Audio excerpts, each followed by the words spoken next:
Ahora vamos con lo anunciado. Está ya con nosotros el fiscal José Domingo Pérez, fiscal del equipo especial Lava Jato. Fiscal Pérez, ¿cómo está usted? Muy buenas noches. Muy buenas noches, gracias por la invitación.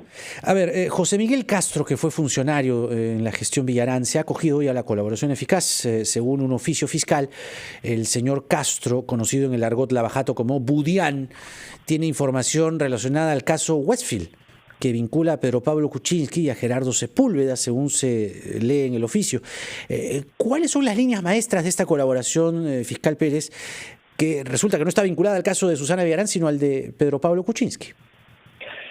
Mire, yo diría más bien de que está vinculado a la investigación que se sigue contra la investigada Villarán de la Puente, el mismo Castro Gutiérrez, pero que también está proporcionando información en la investigación que se sigue contra Pedro Pablo Kuczynski y Gerardo Sepúlveda. Cuéntenos, por favor. Este proceso que se ha dado a conocer el día de hoy es iniciado por el fiscal Carlos Puma Quispe, que forma parte del equipo especial, y que ha sido puesto en conocimiento a mi despacho, porque el día de hoy se ha llevado a cabo una audiencia de reposición de plazo del impedimento de salida precisamente de Gerardo Sepúlveda. Les voy a explicar en unos términos simples o sencillos para que me puedan entender su audiencia. Por favor. Si al 7 de junio no hay un pronunciamiento de la justicia, Gerardo Sepúlveda se va a ir a su país. Es decir, se puede ir a Chile porque no va a haber ningún impedimento. Ahora bien, claro está de que la audiencia del día de hoy no tiene como objeto arraigarlo o impedir que pueda él salir del país por un tiempo extenso, porque esta audiencia se llevó en el marco de la investigación que se sigue contra Alejandro Toledo por el caso del Interoceánico. La Fiscalía, y ahí espero que me pueda entender y su público también, ya había solicitado prisión preventiva contra Gerardo Sepúlveda. Sí. Lo solicitó el 15 de abril del año pasado. Sí. Y no se llevó a cabo la audiencia hasta el 11 de febrero de este año. Y cuando se llevó a cabo esta audiencia, pidiendo la prisión preventiva de Gerardo Sepúlveda, el juzgado no impuso esa medida grave, sino le impuso restricciones. La Fiscalía no estuvo conforme y se apeló el 14 de febrero de este año. ¿Sabe qué ha pasado? Que hasta la fecha, la Sala Superior de Sistema Especializado en Corrupción de Funcionarios Nacional no convoca a una audiencia de apelación para la revisión de la denegatoria de la prisión preventiva contra Gerardo Sepúlveda. Y sin embargo, vemos cómo distintos juzgados de la Corte Nacional, del Sistema Especializado en Crimen Organizado o del Sistema Especializado en Corrupción de Funcionarios, convocan audiencias para variar de oficio, incluso, las prisiones preventivas contra los investigados de los emblemáticos casos, entiéndase, Lava Jato o de Cuellos Blancos. Bueno, y es una situación que nos preocupa porque definitivamente el Ministerio Público o la Fiscalía está trabajando para cumplir con los fines constitucionales que nos corresponden. Claro. Le preguntaba justamente por Budián, ¿no? El señor José Miguel Castro, que usted incluso nos advertía, y sería bueno también explicarlo al público, que la información que él pueda proporcionar en esta colaboración eficaz a la que se ha acogido hoy, según demuestran oficios fiscales, vincula o tiene o puede ser relevante para el caso Westfield, el caso Kuczynski, el caso Sepúlveda, pero incluso también nos dice usted que está interconectado al caso de Susana Villarán. ¿Cómo así? Descríbanos esas líneas maestras, por favor. Mire, lo que yo le voy a poder dar a conocer aquí es aquello que se ha autorizado a que se haga público, porque el documento ha ingresado el día de hoy a una audiencia pública y que está firmado por el fiscal del caso, que es el doctor Carlos Pumas, que señala de que la información que está brindando precisamente Castro Gutiérrez como aspirante al proceso de colaboración eficaz es respecto al proyecto Rutas de Lima, que corresponde a la gestión de Susana Villarán. Correcto.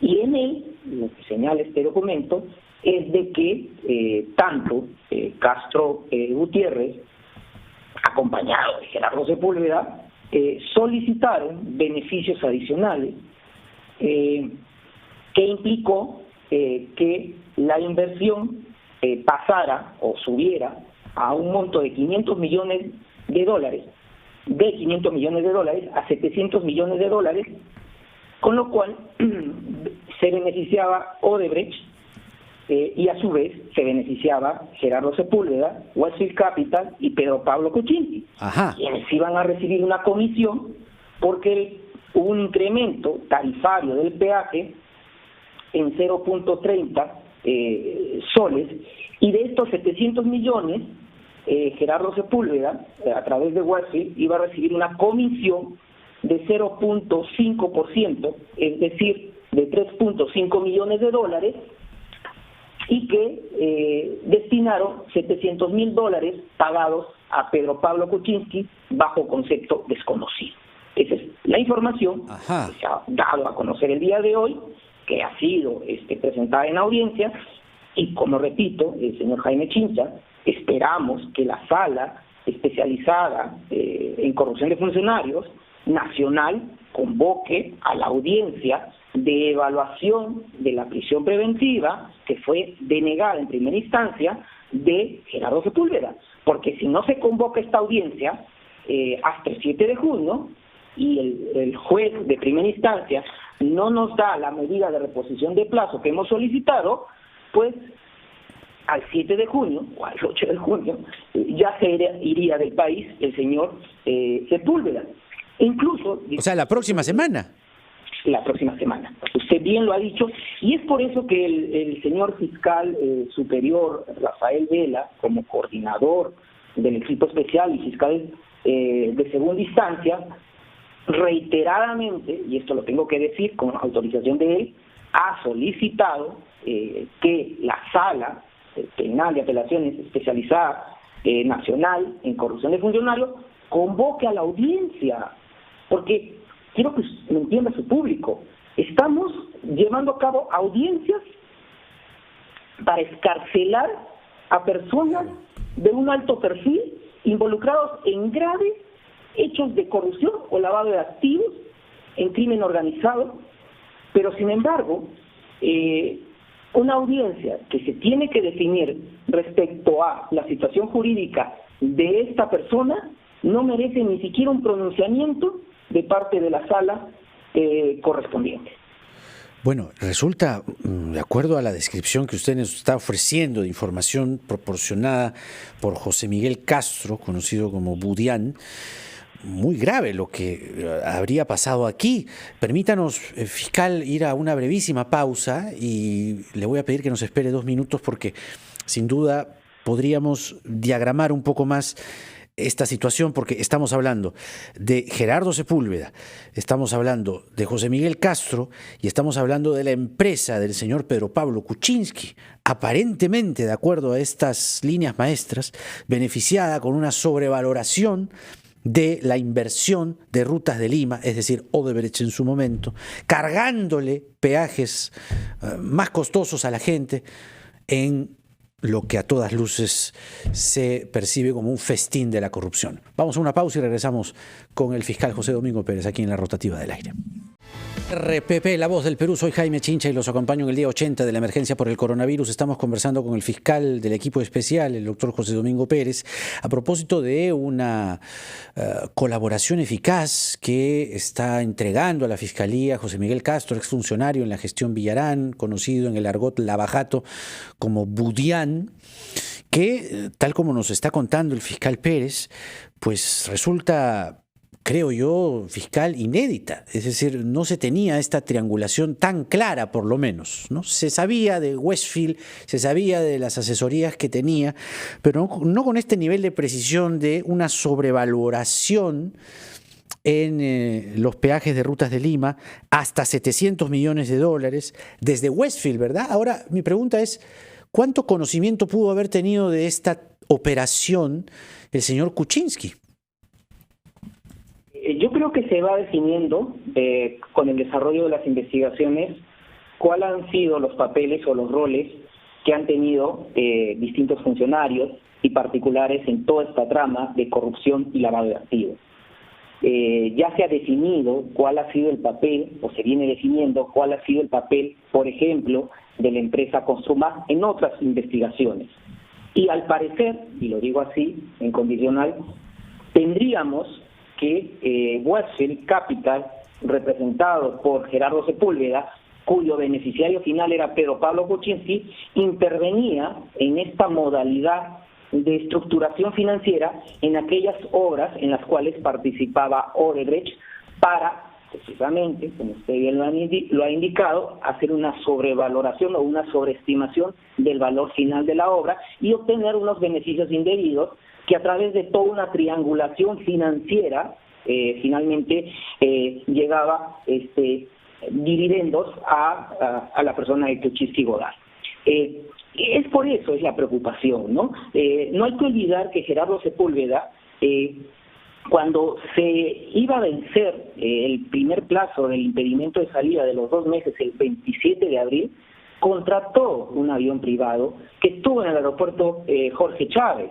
Ajá. Y el juez Richard Concepción Carguancho logró llevar a cabo la audiencia que repuso el plazo, es decir, se logró que no corriera o no se haga eficaz el plazo del impedimento de salida, pero el día de hoy, como le digo, se ha llevado a cabo la audiencia, no tenemos certeza de cuál va a ser la decisión judicial, pero el problema, la preocupación viene porque la sala no señala esta audiencia de segunda instancia para definir la situación jurídica del investigado Gerardo Sepúlveda. Y lo digo ¿por qué? Porque si el señor Gerardo Sepúlveda regresa a su país y finalmente la situación del estado de emergencia nacional se levanta, claro, lo que va a originar es precisamente una condición de cierta impunidad, al parecer. ¿Por qué? Porque tendríamos que finalmente llevar a cabo un proceso de extradición. Ajá. Y ya vemos las consecuencias de estos largos procesos y costosos para nuestro país, como en el caso de Alejandro Toledo, Elian Carr, César Inostroza Pareachi y otros investigados de toda esta trama de delitos graves que lamentablemente no se han logrado sujetar a la justicia nacional. Ahora, entonces, concluyo, sí, el Ministerio Público o Fiscalía está realizando su labor y esperemos que los señores jueces nos puedan entender en ese sentido. Ahora, ¿cuánto de esta trama compromete al propio Estado, entendiendo que, si bien es cierto, esta colaboración que ofrece Budián, ¿no? Castro, José Miguel Castro, esta colaboración, digo, se aprobó en su momento por el Ministerio de Transportes y Comunicaciones, incluso por Proinversión. Allí también habría existido un manejo, un lobby de Westfield o de algún otro agente, o fue de motu propio la decisión estatal que finalmente terminó convalidada en papeles, ¿no? ¿Cómo va el acercamiento por allí? No hay que olvidar que Westfield participa en varios proyectos. Uh-huh. En este momento son objeto de investigación aquellos por los cuales se ha encausado a Pedro Pablo Kuczynski.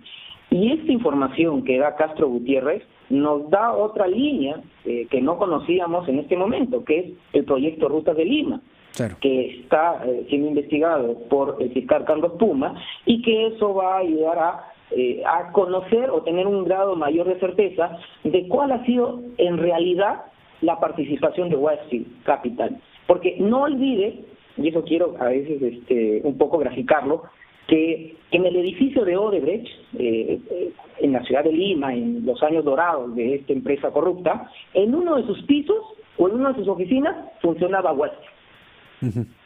Sí. Entonces, Odebrecht supuestamente contrataba a Westfield, una empresa experta en estructuración financiera, para que pudiera habilitarla luego a contratar con el Estado, ¿no? Y esta empresa, supuestamente de experiencia independiente, daba estos informes financieros y que los funcionarios públicos de las distintas entidades lo avalaban, ¿no? Entonces, se va esclareciendo el panorama de qué en realidad ha sido esta empresa Westfield, First Capital y esas otras empresas aparentemente unipersonales que creó Pedro Pablo Kuczynski y Gerardo Sepúlveda. Ahora, Castro, luego de su declaración que se constituye en esta colaboración, ha entregado documentación, ha entregado algún tipo de evidencia que aproxime, digamos, este marco de denuncia tan grave, por cierto, porque los peajes hasta ahora siguen siendo un tremendo problema para la gente, porque la sobrevaloración sin duda existió y está allí, está latente. Los contratos se denunciaron en su momento, en la gestión Villarán incluso, desde el periodismo. ¿Ha entregado Castro alguna clase de evidencia adicional acompañada a su declaración? Usted bien lo dice, la corrupción finalmente afecta a los derechos fundamentales de todos los ciudadanos y estamos siendo testigos de lo que actualmente está sucediendo por estos actos graves ocurridos en el pasado. Mire, no soy la persona autorizada para dar respuesta a la pregunta que usted me está formulando, pero en el informe que eleva el fiscal Carlos Puma, él está señalando que Castro Gutiérrez está renunciando a su reserva o a la condición de reserva que le asiste la ley. Y debemos entender de que va a seguir este proceso de colaboración eficaz y toda información tiene que ser corroborada. Y una de las formas para poder corroborar o acreditar la información del colaborador eficaz es precisamente documentarla con las pruebas correspondientes. ¿Se va a requerir una declaración del señor Kuczynski que acompañe esta diligencia, digamos, este caso o el ángulo de este caso nuevo, inédito? Mire, gracias por su pregunta, porque eso también me habilita. Somos testigos de lo que viene ocurriendo en este estado de emergencia nacional y las medidas de prevención y protección que debemos asumir. Sin embargo, vemos constantemente que la corrupción no para y las investigaciones tienen que continuar. El 27 de mayo se ha solicitado a la coordinación del doctor Rafael Vela, y a su vez lo ha elevado a la Fiscalía de la Nación, que nos permita el retorno a nuestras labores o se adelante el plan previsto para el mes de julio, porque por disposiciones de nuestra entidad no se puede realizar actos de investigación. El día de hoy la Fiscalía de la Nación, y entendemos en ese orden, ha emitido un oficio circular en donde ha flexibilizado esta prohibición, quiero entenderlo así, para poder ya realizar algunas actividades o actuaciones que esperamos puedan ser reglamentadas a nivel de la coordinación del doctor Rafael Vela Barba.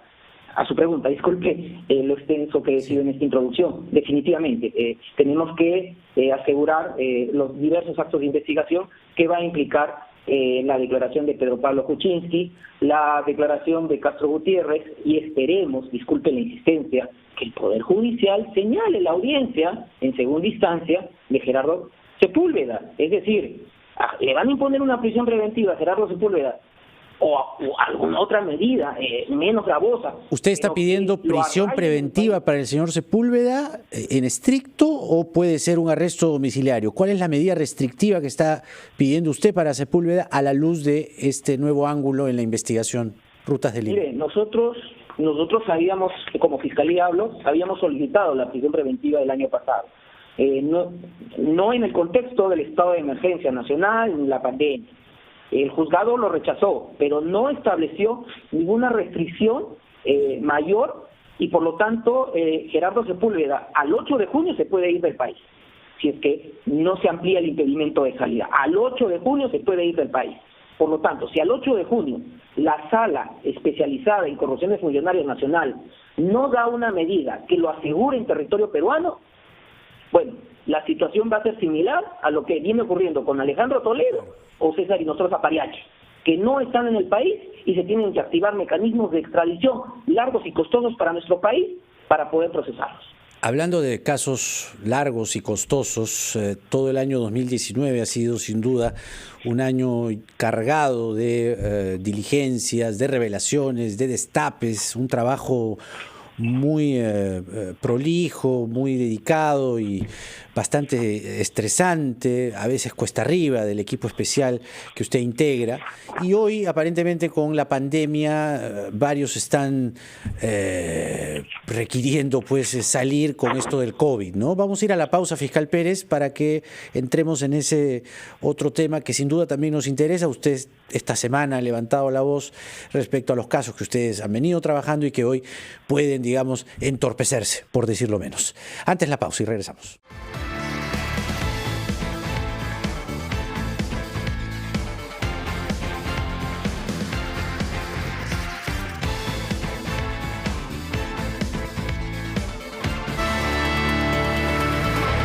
Y 37, esto es la rotativa del aire por RPP, La Voz del Perú. Soy Jaime Chincha y los acompaño en el día 80 de la emergencia por el coronavirus. Estamos conversando con el fiscal del equipo especial, José Domingo Pérez. Doctor Pérez, continuemos. Se había quedado del bloque anterior en este conjunto de datos y de evidencias que usted está exponiendo a la luz de la colaboración eficaz de José Miguel Castro, conocido en el argot lavajato como Budián, en esta sobrevaloración en los peajes rutas de Lima, en los contratos donde aparece Gerardo Sepúlveda negociando un dinero superior a los 700 millones de dólares, con una comisión para él, según estos datos, de 0.5%, es decir, 3,5 millones de dólares, como Westfield, ¿no? Y la empresa Westfield era la empresa del señor Kuczynski. Usted nos decía que va a buscarlo, va a requerir su declaración. Me quedó preguntarle, ¿cuándo va a hacer ello? ¿Cuándo va a buscar usted la palabra, el testimonio del señor Kuczynski?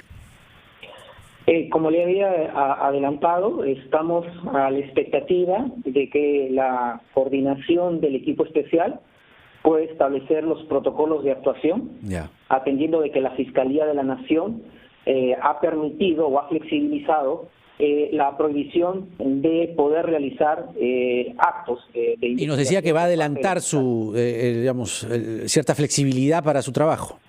Exactamente, con las medidas de prevención, protocolos, etcétera. ¿Cuándo sería eso? Para el personal no le podría establecer. Todavía no lo han. Entendemos que ya a partir de la comunicación que se ha recibido el día de hoy por parte del señor Rafael Vela, sí, como fiscal superior coordinador, él inmediatamente nos va a dar las directivas correspondientes para poder ejecutarlo. De acuerdo. Lo que usted nos está diciendo es que requieren que la audiencia, la toma de declaraciones pueda ser presencial.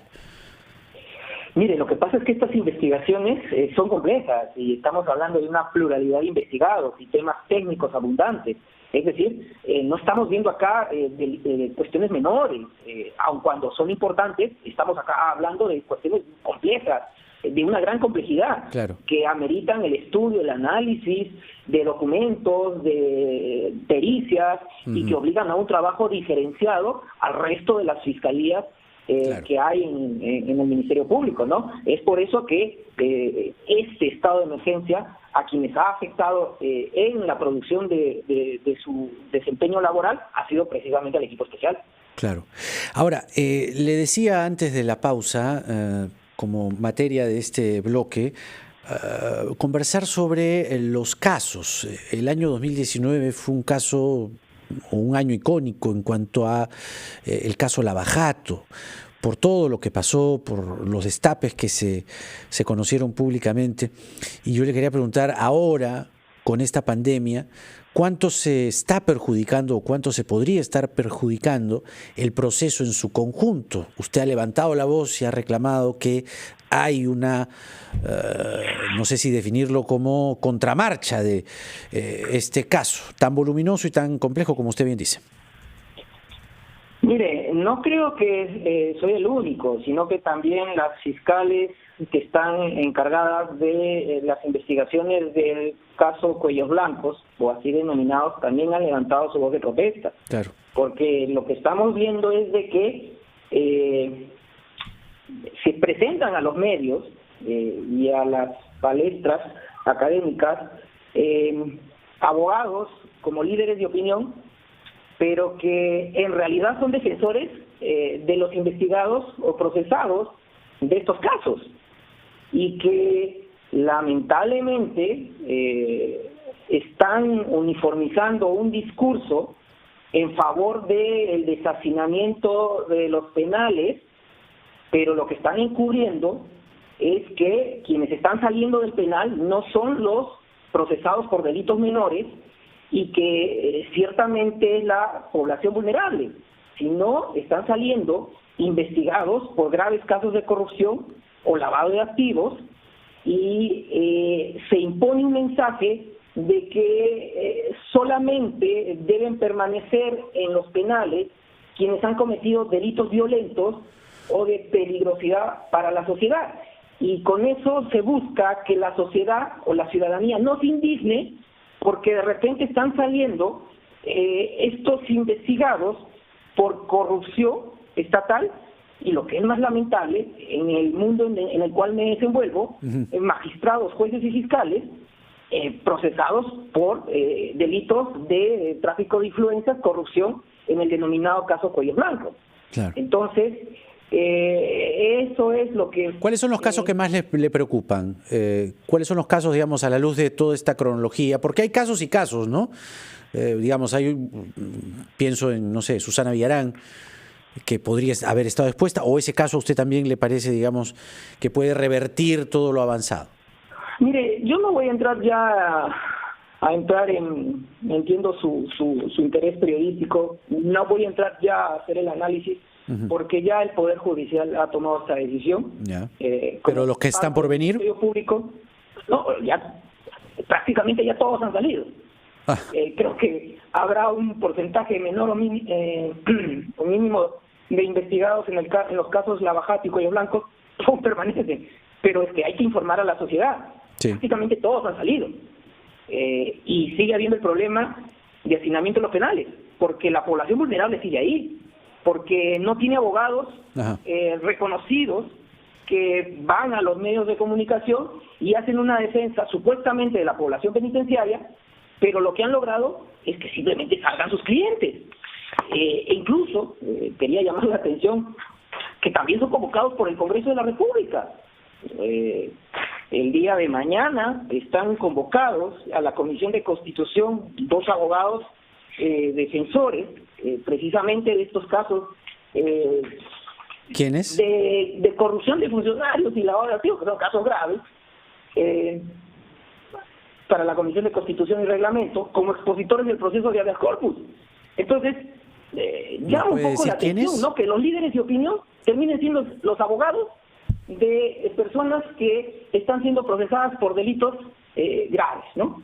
No, pero eso es importante advertirlo. ¿De qué casos estamos hablando concretamente que aparecen como, digamos, expositores del habeas corpus, pero son de parte? Mire, no voy a entrar a mencionarlos, pero está en la agenda del Congreso, digamos, para verlo. La audiencia lo puede revisar, claro, en la agenda. Mañana miércoles... Ayúdame con la agenda del Congreso, José. 3 de junio, miércoles 3 de junio, sí. En la Comisión de Constitución y Reglamento se presenta como expositores para el proceso de habeas corpus una relación de abogados que son abogados defensores de los investigados por corrupción y lavado de activos. Y tampoco hay que olvidar que esta misma comisión trató de incorporar al abogado del investigado Pierre Figari. Estoy hablando del letrado Abanto Verástegui, ¿no? Entonces, algo está sucediendo. Pareciera que esta pandemia está flexibilizando nuestro reproche a la lucha contra la corrupción e impunidad, ¿no? Acá tengo la lista, o alguna parte de la lista: Luis Sáenz Dávalos, Jefferson Moreno, Paola Brunet Ordóñez, César Nakazaki y Juan Carlos Portugal. Bueno, usted lo ha dicho. ¿No? Bueno, no, estoy leyendo la agenda de la comisión. Eso ha sido hoy día. Bueno, ha sido hoy día a las 6 de la tarde, miércoles 3 de junio.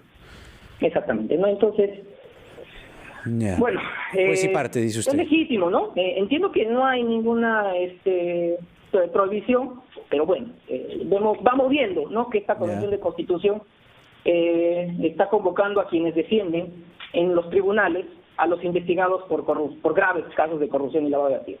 Ahora, tenía una duda. ¿En qué quedó esta idea, o un requerimiento más que idea, de validar los testimonios del Brasil? Que los testimonios que se ofrecieron en Brasil puedan validarse, ahora que justamente tienen el impedimento de requerir fiscalmente a los investigados.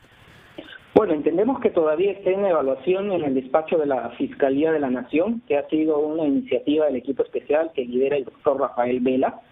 Esperemos que luego del estudio, del análisis, la señora fiscal de la Nación pueda presentarlo al Congreso de la República, y creo que esta es de parte del legislativo, una muestra de que hay un compromiso para que no haya impunidad, que se pueda sancionar, atendiendo además que estas circunstancias de la pandemia es a nivel mundial, y que estamos pronto a llegar a los juzgamientos, entiéndase el caso de Ollanta Humala, Nadine Heredia y otros investigados, y que definitivamente la prueba corre peligro si es que no hay esta modificatoria al ordenamiento procesal. Eso ayudaría mucho, dice usted, validar los testimonios del Brasil y que se adhieran automáticamente al expediente, a la carpeta peruana, aceleraría mucho más las acusaciones, por ejemplo, el caso Humala, es lo que está diciendo.